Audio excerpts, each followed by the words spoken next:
नमस्कार दोस्तों आज हम लोग 31 जनवरी 2021 को हुए सीटेट एग्जाम में जो पर्यावरण अध्ययन का पोर्शन है उसका जो है प्रश्न देखेंगे।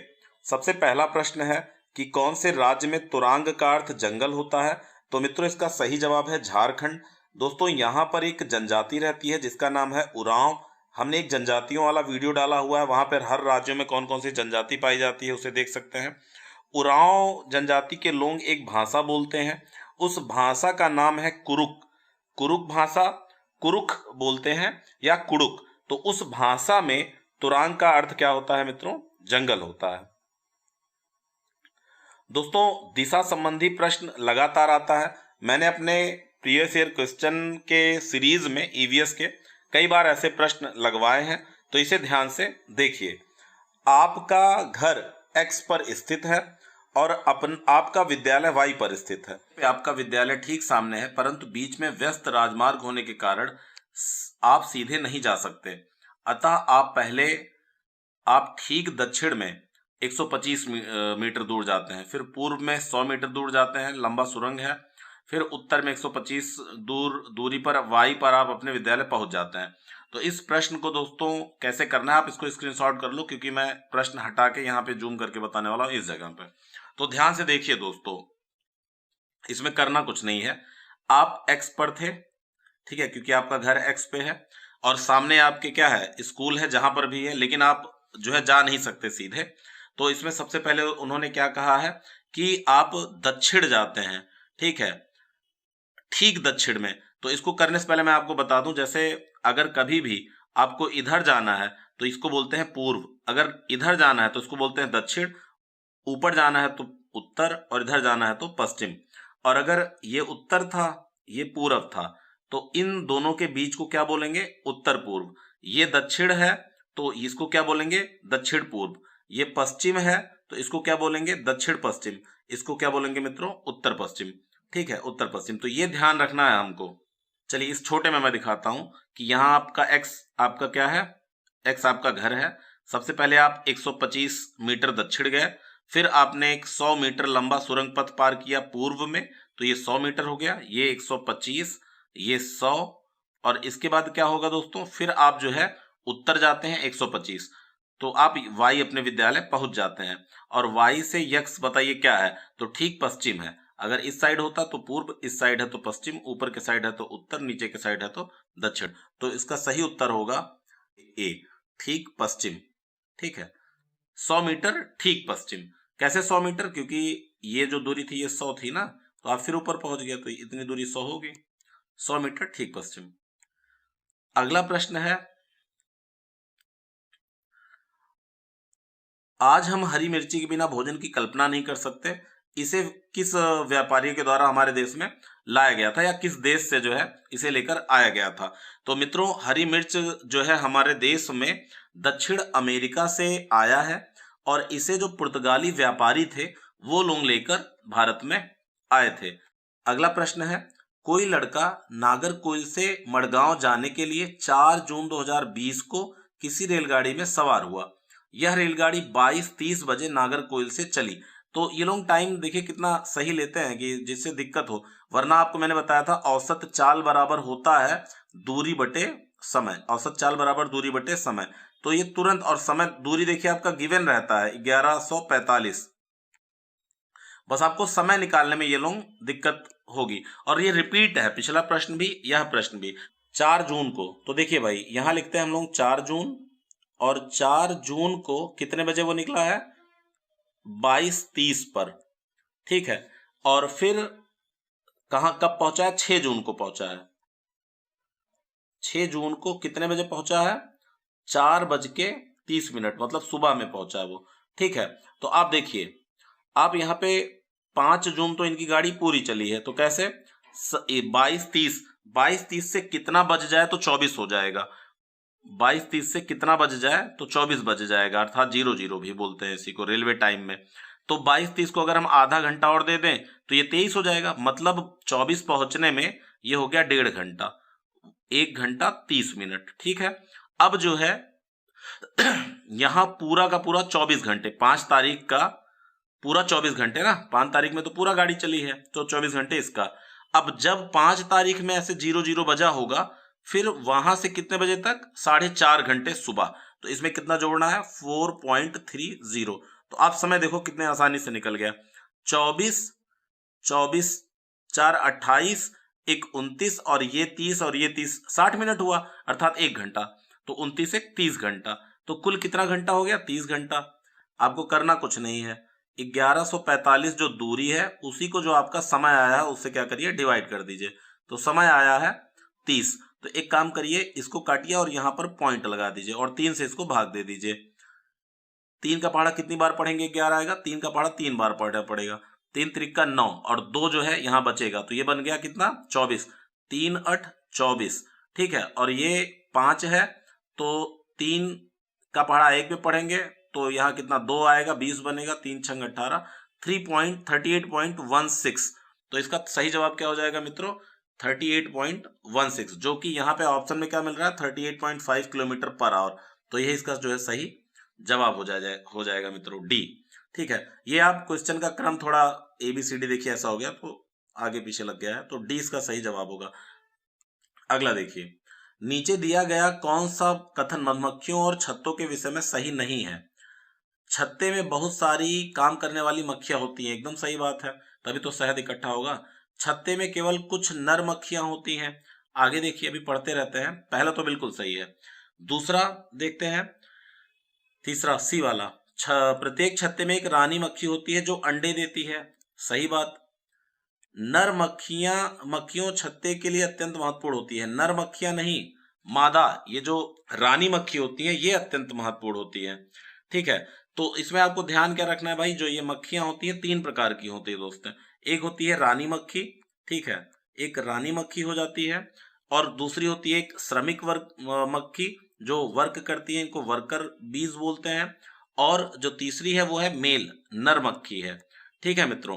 प्रत्येक छत्ते में केवल एक ही रानी मक्खी हो सकती है, ये ध्यान रखना, एक छत्ता लगा है तो उसमें क्या होगा, एक रानी मक्खी होगी, और ये क्या करती है, ये रॉयल जेली खाती है, ठीक है, इसका खाना क्या है, रॉयल जेली खाती है, और यही जो है क्या करेगी, अंडे भी देती है, ठीक है। और सबसे ज्यादा वर्कर होंगे वहां पे, वर्कर मक्खियों की संख्या सबसे ज्यादा होंगी, जो कि शहद भी निर्माण करेंगी, छत्ते भी बनाएंगी, ठीक है। और नर मक्खियों की संख्या बहुत ज्यादा नहीं होती, कुछ नर मक्खियां भी वहां पर पाई जाती हैं, ठीक है। और इनका काम क्या होता है, इनका काम होता है रानी मक्खी के साथ फर्टिलाइजेशन करना। आगे आते हैं, हमारे देश का संविधान निम्नलिखित में से किसके नेतृत्व में बनाया गया। तो ये बच्चा बच्चा जानता है दोस्तों, डॉक्टर भीमराव बाबा साहेब अम्बेडकर, ठीक है। प्रश्न ध्यान से पढ़िए दोस्तों, पौधों के लिए किए जाने वाले नीचे दिए गए कार्यों पर विचार कीजिए। पौधों के लिए कोई ऐसा काम कर रहा है, उसका कोई भाग, पौधों को सहारा देना, कौन सहारा देता है पौधों को, जड़ देता है। ह्यूमस प्रदान करना, ह्यूमस तो जो हम लोग सड़ा गला पदार्थ डालते हैं उससे मिलता है। भोजन संचित एवं भंडारण करना, हाँ कभी कभी जो है जड़ों में जो भी भोजन क्या होता है, सब संचित होता है। पानी और खनिजों को अवशोषित करना, ये भी सही है। तो मतलब कि देखा जाए तो पहला बिल्कुल सही है, सी वाला बिल्कुल सही है, और डी वाला बिल्कुल सही है। तो ऐसा ढूंढते हैं हम लोग कोई ऐसा जहां पर ACD तीनों मिल जाए। देखो ACD तीनों मिल गया। अच्छा, ऐसे प्रश्नों को एलिमिनेशन से भी कर सकते हो, जैसे आपको डाउट हो रहा है, चलिए मैं बताता हूं आपको। जैसे आपको डाउट हो रहा है, तो पहले में तो बिल्कुल डाउट नहीं होना चाहिए, अगर पौधों में जड़ नहीं होगा तो सहारा कौन देगा। तो यहाँ देखो, क्या इस ऑप्शन में कहीं पर ए दिख रहा है, तो आप ए पे बिल्कुल टिक मत मारना।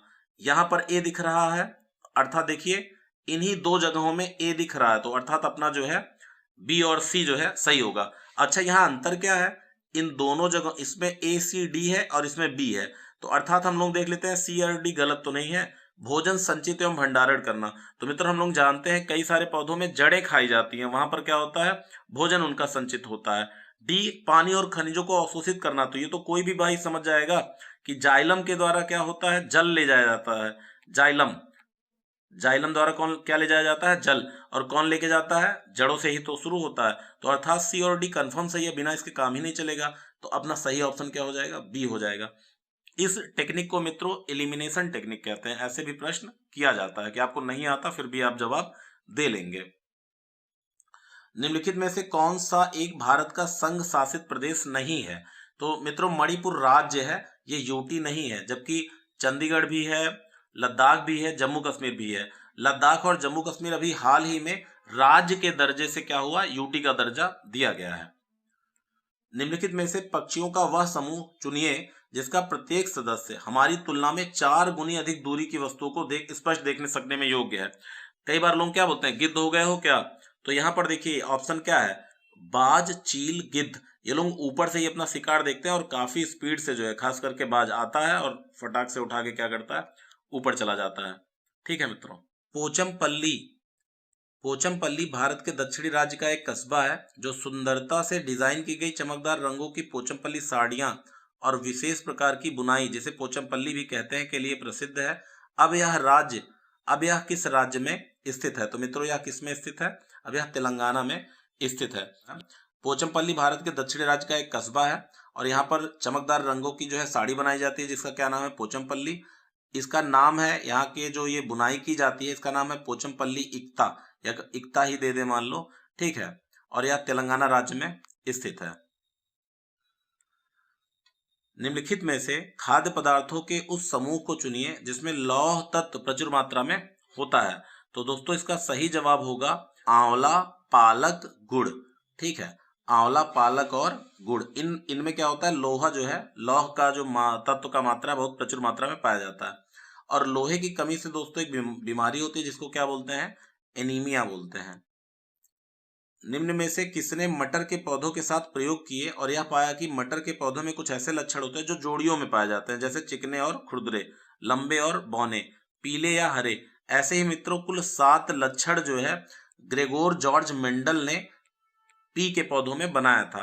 पाइजम सैटिवम इनका साइंटिफिक नेम होता है। इसका मैं बता रहा हूं, यहाँ ये कह रहे हैं कि किस राज्य में लोग क्या करते हैं, बांस का ऐसे बेस बनाते हैं और इसके ऊपर जो है अपना मकान बनाते हैं और यहाँ पे रहते हैं। तो ये होता है असम में, क्योंकि यहाँ पे बारिश बहुत होती है तो इनका घर जो है ऐसे बनता है। आप मुझे कमेंट में बताइए कि किस राज्य के लोग अपने घर को जो है मिट्टी की मोटी दीवार का बनाते हैं और ऊपर जो है झाड़ी कटीले रखते हैं और लीप पोत कर क्या करते हैं, साफ सफाई रखते हैं। तो उस राज्य का नाम मुझे कमेंट में बताइए। भारत के मानचित्र में दिल्ली की स्थिति के सापेक्ष गांधीनगर गुजरात की राजधानी और पटना बिहार की राजधानी की दिशा क्रमशः होगी। तो आपको मैंने बताया था, फिर से एक बार बता दूं कि यहां ध्यान से देखिए, ये है दिल्ली, तो इसको हम लोग क्या करते हैं, ये और ये ऐसे कर लेते हैं, और ये है आपका पूरब, ये है आपका पश्चिम, ये है आपका दक्षिण और ये है आपका उत्तर। कह रहे हैं दिल्ली से गांधीनगर का, गुजरात का जो कैपिटल है गांधीनगर, वो किस दिशा में है दोस्तों, तो आप देख पा रहे होगे दक्षिण पश्चिम के बीच में है। तो पहला उत्तर क्या होगा, दक्षिण पश्चिम। फिर कह रहे थे बिहार की राजधानी पटना, तो ये कहां दिख रहा है आपको, दक्षिण पूरब के बीच में। हम देखिए दक्षिण पश्चिम दक्षिण पूर्व, तो इसमें कुछ सोचना भी नहीं है, खटाक से टिक मारिए। ठीक है, आगे बढ़ते हैं। अगला प्रश्न है मित्रों, निम्नलिखित में से कौन सा एनसीएफ 2005 के अनुसार पाठ्यक्रम में सुझाए गए 6 विषयों में से एक है। तो इसमें मित्रों हमने पिछले में भी बता दिया था आप लोगों को कि 6 बिंदु कौन कौन से होते हैं। तो उसमें पहला था चीजें जो हम बनाते हैं और करते हैं, तो यह 6 विषय में से एक है। एक और टॉपिक एक पेपर में था पुराने, चिराओ नृत्य क्या है। तो दोस्तों मिजोरम के लोग हैं और यह फसल पकने पर गांव में मनाया जाने वाला त्योहार है मित्रों। ठीक है, सब साथ में खाना पकाते हैं, खाते और मजे करते हैं, चिराओ नाच भी करते हैं। ठीक है, तो ये नृत्य करते हैं। उसके बाद जमीन पर बांस की डंडी लेकर दो लोगों की जोड़ी, ठीक है, 2 लोगों का पेयर बनता है, आमने सामने बैठते हैं, ढोल की ताल पर डंडियों को जमीन पर पीटते हैं। ठीक है, डंडियों के बीच लोग एक कतार में लंबे खड़े होकर कूदते हैं और नाचते हैं। तो ठीक है दोस्तों, अगला लेक्चर आपको आज ही या कल जल्द ही मिल जाएगा। Thank you very much.